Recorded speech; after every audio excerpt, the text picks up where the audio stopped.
Avertissement. Cette vidéo a été conçue pour expliquer la nouvelle structure de classification et la nouvelle structure salariale proposée aux membres qui se prononceront en assemblée.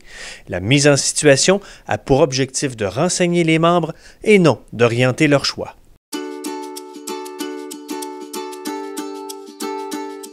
Au printemps de 2019, les employés de l'Agence du revenu du Québec intégreront une nouvelle structure de classification dans laquelle se déploie une nouvelle structure salariale. L'implantation de la nouvelle structure de classification et de la nouvelle structure salariale octroiera des hausses de salaire moyennes pour les personnes salariées représentées par le SFPQ de l'ordre de 3,02 %. L'intégration se fera en deux tranches, une rétroactive au 19 mars 2016 de l'ordre de 1,46 % et une au 2 avril 2019 de l'ordre de 1,55 %. 96,8 % des personnes salariées représentées par le SFPQ obtiendront un gain supplémentaire en raison de la refonte de la classification. Le document produit par le SFPQ expliquant la révision globale de la classification à l'Agence du revenu du Québec présente les correctifs salariaux des personnes se trouvant au dernier échelon de leur classe d'emploi. À vous qui êtes en progression salariale, le SFPQ vous propose cette mise en situation pour vous aider à mieux comprendre cette intégration. Aujourd'hui, nous sommes le 18 mars 2016.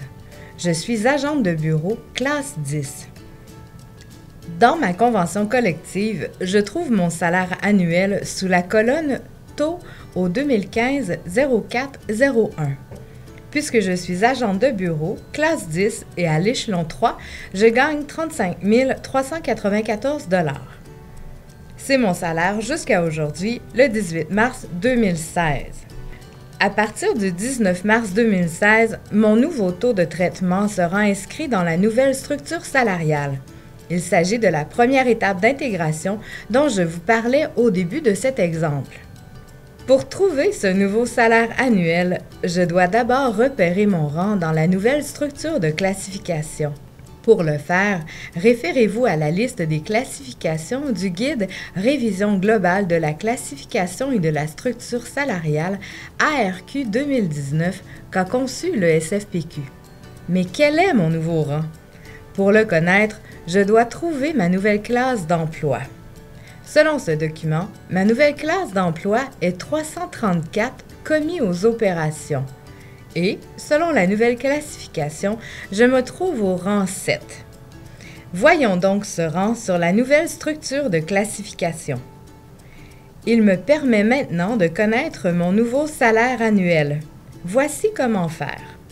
À partir du 3e échelon, je remonte jusqu'à ce que je trouve un salaire égal ou supérieur à ce que je gagnais dans la vieille échelle de traitement, soit 35 394 $. Le voici, 35 805 $ à l'échelon 5. Passons maintenant à la deuxième. Le 2 avril 2019, la nouvelle structure salariale est en place. En incluant mes augmentations salariales et mes avancements d'échelon, la journée avant la nouvelle structure salariale, je suis rendu à l'échelon 9, soit 42 041 $. Et il est temps de passer à la deuxième correction salariale.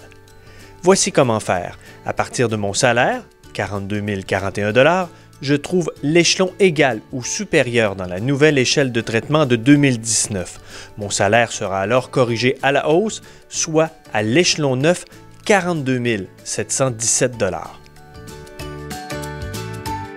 Le SFPQ espère que cette capsule vous aidera à mieux comprendre les deux étapes d'intégration à la nouvelle structure salariale. Si vous avez des questions, interrogez votre personne déléguée du SFPQ.